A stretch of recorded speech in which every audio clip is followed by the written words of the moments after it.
منزل ہوگی تو سب سے، چاہے امیر ہو، غریب ہو، فقیر ہو، مسکین ہو، عورت ہو، مرد ہو، بوڑھے ہو، بچے ہو، سب سے کیا پوچھا جائے گا معلوم ہے؟ من رب تیرا رب کون؟ سب سے پوچھا جائے گا. سوال میں کوئی چینجنگ نہیں ہے کہ یہ کروڑ پتی صاحب آئے ان کے لیے بہتر سوال پوچھا جائے.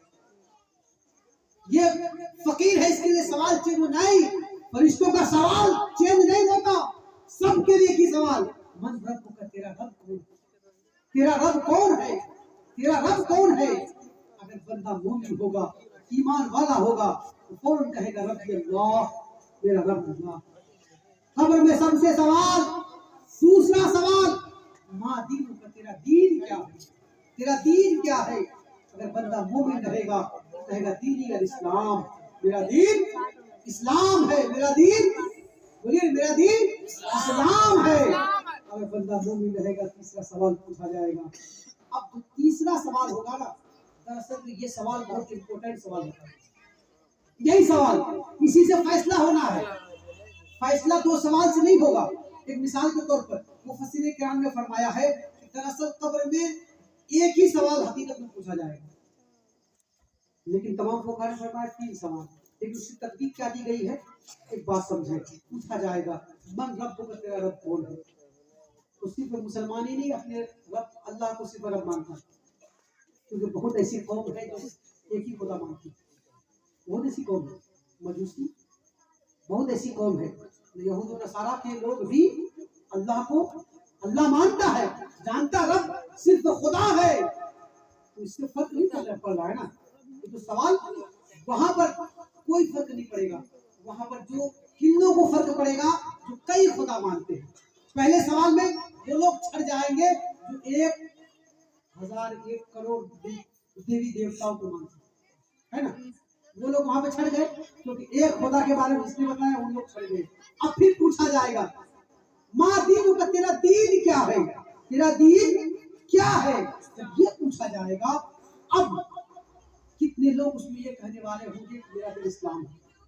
بظاہر 73 فرقے ہیں مسلمانوں، ہوں گے قیامت تک. نبی کا فرمان ہے سب کہے گا ہم اسلام کے ماننے والے، سب کہے گا ہم اسلام کے ماننے والے ہیں. بظاہر ہم بھی نماز پڑھیں گے، وہ بھی نماز پڑھے گا، وہ بھی عبادت کرے گا، وہ بھی ریاضت کرے گا، زمانہ سب میں اسلام کرے گا. اور آج کل ایک گولی دی جا رہی ہے، کسی کو برا مت کہو یار، سب کچھ کرتا ہے. ایک گولی دی جاتی ہے، ہاتھ گولی کی گولی ہوتی ہے، دیا جاتا ہے، سب کچھ سب کرتا ہے. میں پوچھنا چاہتا ہوں اگر سب اپنی جگہ پہ بہتر ہے تو تم کہاں پہ؟ نبی نے فرمایا کہ قیامت تک 73 فرقے ہوں گے میری امت میں. نبی نے فرمایا میری امت میں 73 فرقے ہوں گے اور اس میں سے ایک ہی جنتی ہوگا. اگر تم سب کو ٹھیک کہتے ہو اس کا مطلب یہ کہ تم جنتی فرقہ نہیں، کیونکہ نبی کا فرمان ہے جنت میں صرف ایک فرقہ جائے گا. صحابہ نے پوچھا یا رسول اللہ وہ کون ہوگا؟ یہ بھی واضح کر دیا گیا کون ہوگا. نبی نے فرمایا ما انا علیہ واصحابی، جس پر میں اور میرے صحابہ ہیں نا وہی فرقہ جنت میں جائے گا.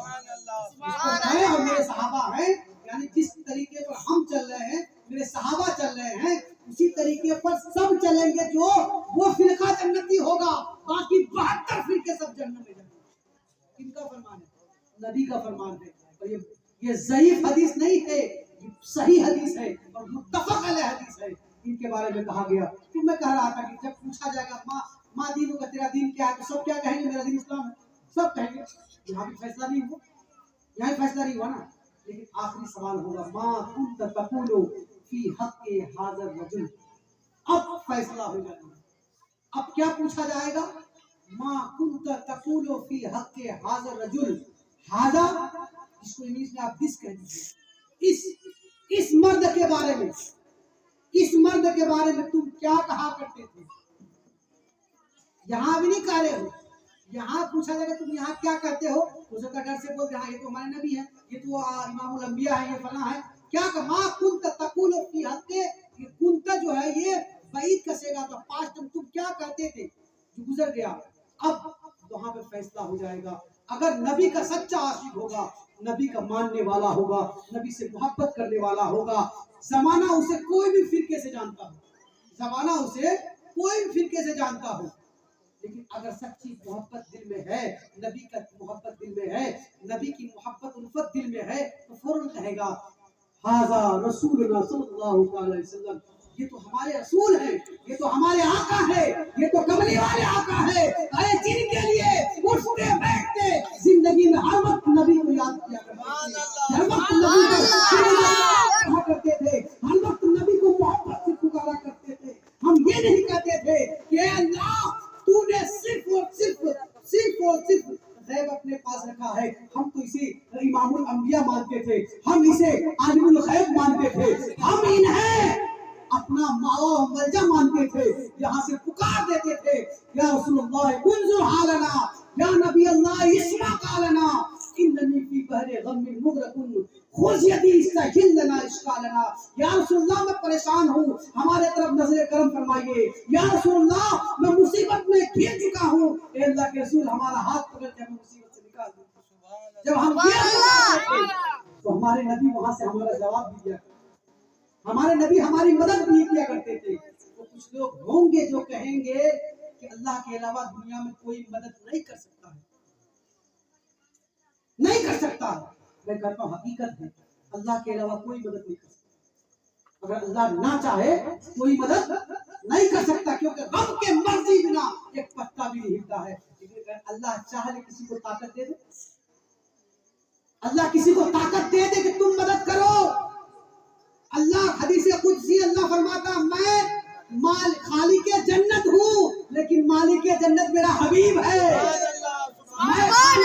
मैं जन्नत को पैदा मैंने किया है, लेकिन मालिक मैंने मेरे रसूल को बनाया है।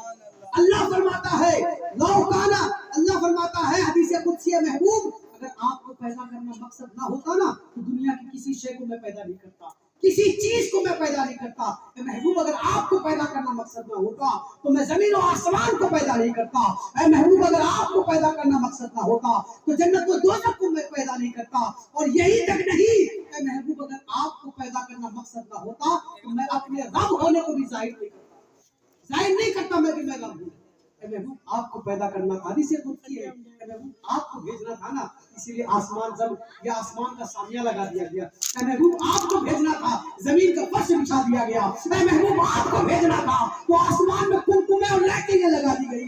महबूब आपको भेजना था, तो आसमान में चांद और सूरज सजा दिए गए। महबूब आपको भेजना था, दुनिया में तमाम रंगीन फूलों को मैंने सिर्फ इसलिए महबूब आपको भेजना है। इसीलिए अल्लाह तबारक व तआला ने पैदा सबसे पहले मेरे रसूल को फरमाया है, लेकिन दुनिया में सबसे आखिर में भेजा है। सुभान अल्लाह, सबसे आखिर में भेजा है, लेकिन पैदा अव्वल मा खलक़ल्लाहु नूरी, नबी से फरमाया गया ए अल्लाह के रसूल आप फरमा दीजिए कि अल्लाह ने सबसे पहले किस चीज को पैदा फरमाया, कौन सी चीज को वजूद बख्शा है। अल्लाह के रसूल ने फरमाया सबसे पहले खलक़ल्लाहु नूर नबी के कभी नूर ही, अल्लाह ताला ने सबसे पहले तेरे नूर को, यानी नबी ने फरमाया तेरे नबी के नूर को अपने नूर से पैदा फरमाया। तो सबसे पहले नबी फरमाते हैं कुन तो नबी व आदम बैनल माए व तीन, मैं उस वक्त भी नबी था जिस वक्त हजरत आदम का पुतला तैयार करने के लिए मिट्टी और आटा गूंथा जा रहा था, मिट्टी और पानी कादो इसको बोलते हैं ना, जिस वक्त खमीर तैयार की जा रही थी, मेरे नबी फरमाते हैं कुछ तो नबी व आदम बैनल माए व तीन, मैं उस वक्त भी नबी था जब आदम का पुतला तैयार करने के लिए मिट्टी गूंथी जा रही थी। अब कुछ लोग बोलते हैं 40 साल के बाद मेरे नबी को नबूवत मिली है, वो किस हदीस से बोलते हैं? कुरान तो ये फरमा रहा है, हदीस तो ये कह रहा है कि नबी उस वक्त भी थे जब हजरत आदम बना भी नहीं था, जब हजरत आदम का पुतला तैयार भी नहीं हुआ। और कुछ लोग बोलते हैं नबी 40 साल के बाद आपको नबी मिला। मैं पूछना चाहता हूँ सबसे अफजल कौन नबी, सबसे अफजल कौन नबी? हम सब के नबी बोलिए ना, सबसे अफजल हम सब के नबी। क्यों? मस्जिद अक्सा में जिसने इमामत करा दी है, यही बैतुल मुक़द्दस है ना मस्जिद अक्सा। मस्जिद अक्सा में मेराज की रात जब इमामत की बारी आई ना, 1,24,000 नबी पीछे खड़े हैं, 1,24,000 अंबिया किराम सब बांध के खड़े हैं, इंतजार हो रहा है, इंतजार हो रहा है। हजरत आदम सफीउल्लाह भी है, हजरत इस्माइल ज़बीहुल्लाह भी है, हजरत मूसा कलीमुल्लाह भी है, हजरत इब्राहिम खलीलुल्लाह भी है, सब अजिल्ले अंबिया किराम मौजूद है। सब मौजूद है, इंतजार हो रहा है। मुसल्ला इमामत पर कौन जाएगा? हज़रत जिब्रील अमीन